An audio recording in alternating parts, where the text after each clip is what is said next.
میں نبی علیہ السلام کے والدین کا تو پورے قرآن میں نہیں. چلے میں آپ کو سمپل کر دیتا ہوں نا, آسان کر لیتا ہوں تاکہ جواب دینے میں آپ کو آسانی ہو. میں دیوبندی مفتی کے پاس گیا, میں نے کہا رسول اللہ کے والدین کا ایمان ثابت ہے, فرمایا ایک روایت بھی نہیں ہے ثابت ہو. میں بریلوی کے پاس گیا, اہل حدیث کے پاس گیا, ان تینوں مکتب نے کہا کہ اہل سنت کے ہاں کوئی صحیح سند سے روایت نہیں ہے کہ رسول اللہ کے والدین کا ایمان ثابت ہو. میرے بھائی آپ اس لیے کیوں نکلے ہیں کہ آپ ان کا ایمان ثابت کریں؟ آپ نکلے یہ بات منوانے کے لیے ان سے کہ کیا ان کا کفر کہیں ثابت ہے؟ یار والد نبی علیہ السلام کی پیدائش سے پہلے فوت ہو گئے, ان کا آپ نے ایمان کہاں سے ثابت کرنا ہے؟ ان پہ تو ایمان پیش ہی نہیں ہوا.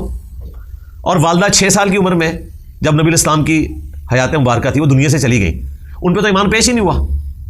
تو آپ نے ان کا ایمان کہاں سے ثابت کرنا ہے؟ وہ اہل فطرت تھے.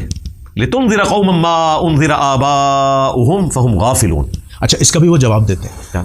میں نے بنوری ٹاؤن کی ویب سائٹ کھولی, اس میں اہل فطرت کے متعلق اس اعتراض کا انہوں نے جواب دیا, چونکہ رسول اللہ کے والدین کا ایمان ثابت نہیں ہے.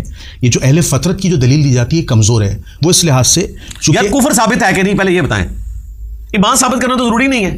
مجھے بتائیں آپ کے جو پردادا تھے ان کا ایمان ثابت ہے؟ آپ تو جانتے بھی نہیں ہوں گے, ان کی قبر بھی جانتے ہوں گے. ٹھیک ہے, تو کیا آپ اس بنیاد میں انہیں کافر کہنا شروع کر دیں گے؟ جب تک ان کا کفر ثابت نہ ہو تو آپ سوال ہی غلط کر رہے ہیں. یہ کفر ان سے ثابت کریں. بتائیں کہ کبھی نعوذ باللہ نبی علیہ السلام کے والدین زمانے جاہلیت میں کسی بت کی عبادت کرتے ہوئے دکھائی دیں, پھر ہم اگلی بات کریں گے. ایمان نہیں ثابت کرنا ہوتا, کفر ثابت کرنا ہوتا ہے.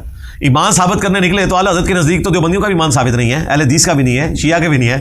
لوزامو کفر ثابت کرنا ہوگا. یعنی آپ یہ کہہ رہے ہیں کہ بخاری و مسلم میں کوئی ایسی روایت؟ جی میں نے آپ کو بتا دیا, آپ نے روایت رکھی, میں نے بتا دیا. اس میں والد کے الفاظ ہی نہیں, کتنی بڑی 2 نمبری کر رہے ہیں یہ لوگ. ابراہیم علیہ السلام کے بھی والد کا ذکر کیا کراچی کے ایک مفتی صاحب نے, والد کا ذکر ہی نہیں ہے, باپ ہے.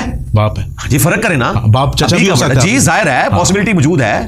اور دوسری طرف حاکم میں ایسی روایتیں موجود ہیں کہ آزر جو ہے وہ ان کا چچا تھا, والد جو ہے ان کا تارخ تھا. ہاں اس طرح کی روایتیں بھی موجود ہیں. تو آپ اتنا خطرناک کھیل کھیل رہے ہیں. اچھا میں ان کو پھکی دیتا ہوں.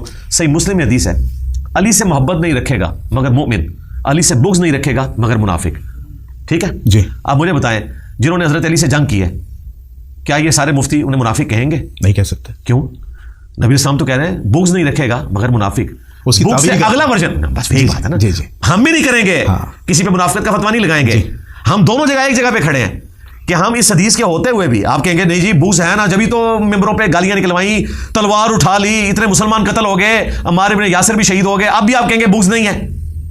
تو ہم تعویل کریں گے نا کہ آپ بہت بڑا حکم لگانے جا رہے ہیں.